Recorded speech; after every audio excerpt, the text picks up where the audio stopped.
খাওয়ার ব্যাপারে বিশেষ করে আল্লাহর ওয়াস্তে খুব সাবধান থাকবেন। বিশেষ করে যারা হোটেলে খান, আমি ক্লিয়ার ভাবে বলছি, যারা হোটেলে খান, আর আমাদের সবারই হোটেলে খাওয়া লাগে, হোটেলে খেতে গেলে গোশত খেতে সাবধান। গোশত যখন একটা পশুকে জবাই করা হয়, কার নামে জবাই করতে হয়? পীরের নামে, খাজা বাবার নামে, রাসূলের নামে, কার নামে? আল্লাহর নামে। আমাদের দেশে গরু যখন জবাই হয়, সাধারণত গরু তো একদিনে এক কষাই একটাই করে, অথবা বেশি ভিড়াভিড়ি হলে দুইটা তিনটাই করে, খুব আহামরি কাজ না, ওই সকালে এসে একবারে করে। সাধারণ প্রচলন হলো অনেকেই, সবাই না হলেও অনেকেই বিসমিল্লাহ আল্লাহু আকবার বলে।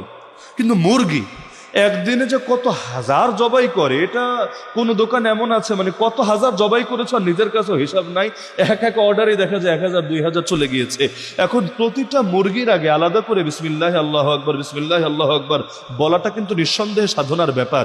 আর এতবার যে বিসমিল্লাহ আল্লাহু আকবার বলে, ও তো ছোটখাটো বুজুর্গই হয়ে যাবে, কারণ এত বেশি জিকির তো অনেকে, আমরা যারা নিয়মিত জিকির আজকার করি তারাও পারি না। দেখা যাবে সকাল থেকে সন্ধ্যা তার 1 লক্ষ বার তাসবিহ জপ হয়ে গিয়েছে, তার 50,000 বার আল্লাহর নাম বিসমিল্লাহ আল্লাহু আকবার, বিসমিল্লাহ আল্লাহু আকবার বলা হয়েছে। সাধারণ প্রচলন হলো 1-2 বার বলে, তারপর আর বলেন। স্পষ্ট ফতোয়া শোনেন, কেউ যদি বিসমিল্লাহ আল্লাহু আকবার বলতে ভুলে যায়, দিলে আছে কিন্তু জবাই করার সময় এতটা সিরিয়াস হয়ে গিয়েছে, বলতে ভুলে গিয়েছে, এটা কোরবানির দিনও হতে পারে।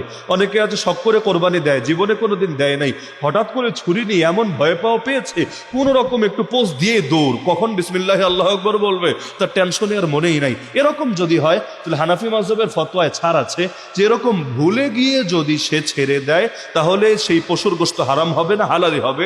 কিন্তু এই ব্যাপারে হানাফি মাযহাবের ফতোয়া, অফিসিয়াল ফতোয়া এটাই, কেউ যদি ইচ্ছাকৃতভাবে ছেড়ে দেয়, মানে ভুলে যায় না, তার মেমোরিতে আছে, কিন্তু আইলসামি করে হোক, যে কোনো কারণে হোক, সে ইচ্ছাকৃত বিসমিল্লাহ আল্লাহু আকবার বলে নাই, তাহলে সেই পশু খাওয়া হালাল হবে।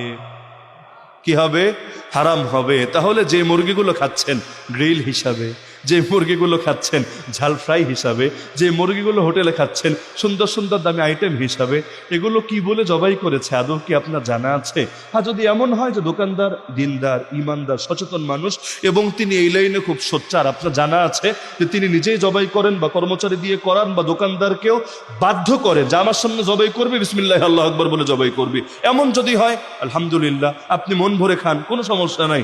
কিন্তু যদি বিষয়টা অন্যরকম হয়, হারাম যেখানে নাও সেখানে সন্দেহ তো বটেই। আমি নিশ্চিতভাবে বলছি না যে সে সবাই হারাম খাওয়াচ্ছে, তো সন্দেহ একটা ভেতরে আছে নাকি নাই। হালাল ও স্পষ্ট, হারাম ও স্পষ্ট, মাঝখানে সন্দেহযুক্ত বিষয় যেটা আল্লাহ নবী শিখিয়েছেন, প্রকৃত তাকওয়াবান যারা হবে তারা সেগুলোকে এড়িয়ে চলবে। কারণ বর্ডারের পাশ দিয়ে যারা যাতায়াত করে, যারা সেখানে ছাগল চড়ায়, ওরা নিজেদের অজান্তে, তার কাটা দেওয়া না থাকলে নিজেদের অজান্তে অনেক সময় বর্ডার ক্রস করে বসে।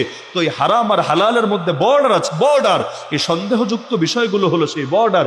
যারা এই সন্দেহযুক্ত বিষয়ের উপরে চলতে থাকে, চলতে চলতে এক সময় গিয়ে হারামেই ঢুকে পড়ে। এজন্য সন্দেহযুক্ত জিনিসে লিপ্ত হবেন না, সবসময় হালালের উপর চলতে হয়, তাকওয়ার উপর চলতে হয়। কেউ যদি চায় তার ফরজ ঠিক থাকুক, তাকে ওয়াজিব ঠিক রাখতে হবে। কেউ যদি চায় ওয়াজিবও ঠিক থাকুক, সুন্নত কিন্তু ঠিক রাখাই লাগবে। কেউ যদি চায় সুন্নতে মুআক্কাদাও ঠিক থাকুক, নফলটাও কিন্তু ঠিক রাখা লাগবে। যার নফল ঠিক নাই, আমি নিশ্চিত তার সুন্নতে মুআক্কাদা ঠিক নাই। যার সুন্নতে মুআক্কাদায় ঘাপলা, আপনি ধরে নিতে পারেন ওর ওয়াজিবেও ঘাপলামি আছে। আর যার ওয়াজিবেরই খবর নাই, ওর ফরজেও যে ছোটে, ওর ফরজেও যে 2 নম্বরই চলে, এটা চোখ বন্ধ করি অধিকাংশের ক্ষেত্রেই বলে দেওয়া যেতে পারে। একইভাবে হারামের ক্ষেত্রে এটা কথা, যে একটু একটু করে আগ বাড়তে থাকে, এক সময় সে যে বড়টায় লিপ্ত হবে না এর কি গ্যারান্টি আছে?